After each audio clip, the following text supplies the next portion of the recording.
Hey guys, welcome back. So what we're looking at today is lesson 18, scaling to dimensions. So let's go ahead and jump right in. So we're looking at playing with cones. There are many cones with a height of 7 units. Let R represent the radius and V represent the volume of these cones. Write an equation that expresses the relationship between V and R. Use 3.14 as an approximation.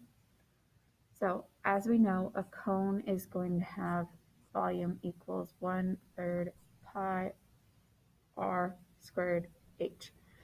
So if we know that the height is 7, we've got v equals 1/3 times 3.14 r squared 7. So if we multiply the 1/3, the pi, 3.14, and the 7 together, we're going to get v equals 7.33 r squared.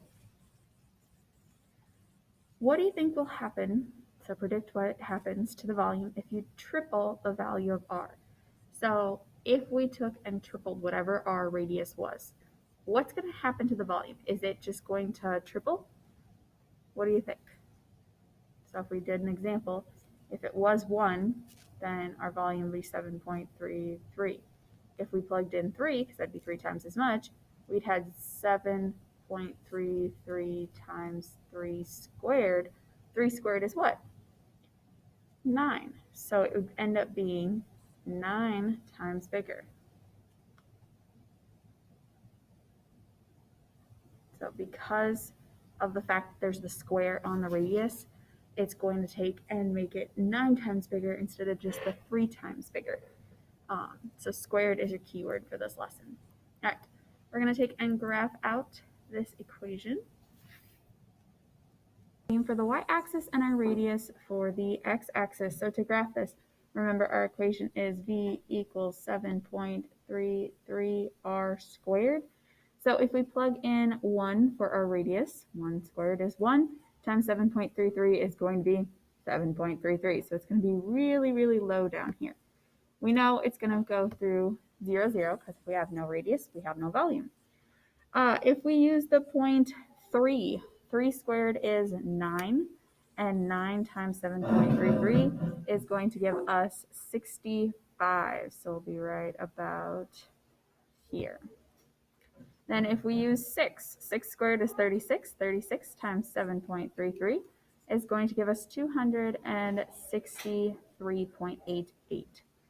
So we'd be right about there.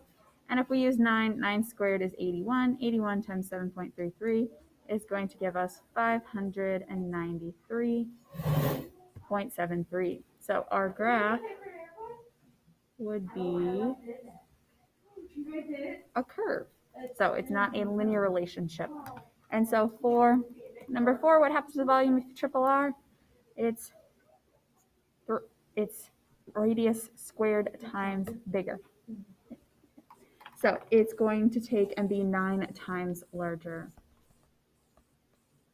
And we can see that on the graph by how this drastically changes. 1 and tripling, and 3 and tripling it up to 9. So seeing how much more it grows, we can also see it within the relationship. This is not proportional simply because it's a curve. It's not a linear relationship. So if you guys have any questions, feel free to ask. Have a wonderful day.